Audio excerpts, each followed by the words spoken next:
What's your color? I could be red, or I could be yellow, I could be blue, or I could be purple, I could be green or pink or black or white, I could be every color you like. This is my story. I thought I was okay. All I did was to please my family, especially my late mother. I performed well in school. My former classmates and teachers who are watching now can attest to this. I thought that was how life should only be. My life then revolved around home, school, neighbors' houses where I joined a nightly prayer, being a Sunday church goer, so afraid of talking with boys, and the like. I thought I lived a life I had always wanted, but not until one day my family had to struggle just to eat and survive. While writing this, many scenes from the past just flashed, and if only you could see my face shifting from smiling to shedding tears, to smiling again, to crying again. I did something wrong. One day, I just decided to end my life. That day became another day due to disappointments, unachieved goals, insecurities, pride, and sins after the other. Good thing it wasn't successful, obviously. I became ISP, insecure, stubborn, and yes, prideful. I came to know someone who led me to the perfect one. Before my 4th year in college, I met Pastor Nixon with his wife Adelaide through a leadership seminar for all the working scholars in UCLM.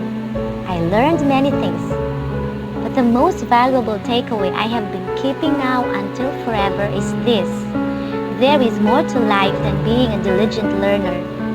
It's about knowing Jesus and letting Him be known. I realized having a relationship with the perfect triune God and pleasing Him is the very purpose of life.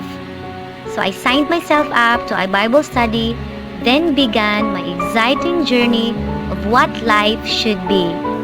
I became CSC after that. Confident, secure, and considerate. And yes, I discovered that I am beautiful. You know, the moment I received Jesus as my Lord and personal Savior, I have changed for the better. When you experience God's love, forgiveness, and salvation, how can you just stay being or feeling guilty, empty, and ugly? I repented and opened my heart to Jesus. I admitted how sinful I am, turned away from sinning and turned to Jesus, accepted Him as my Lord and personal Savior, and surrendered all of me to His loving arms. I still sin. I have many challenges left and right. I am not a robot. I have my will to decide what to do or not, to sin or not. The surefire thing is, whenever I do God's will, including avoiding sins, greater things follow. I am forever grateful to Pastor Nix for sharing the gospel to me during the time of my life when all I could do was reading books, attaining good grades, pleasing my family and others by my good works, aiming getting earthly awards, and comparing myself to a white-skinned, flawless ladies on and off screen. So funny.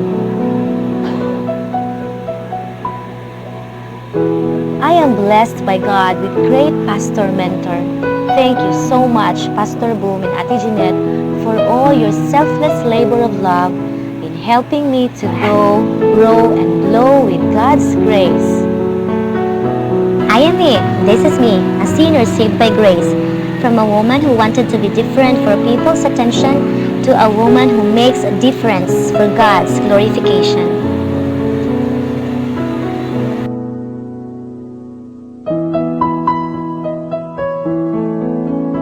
Like me, you also need the Lord. Will you accept Him tonight to be sure of your eternal destination? Say this from your heart.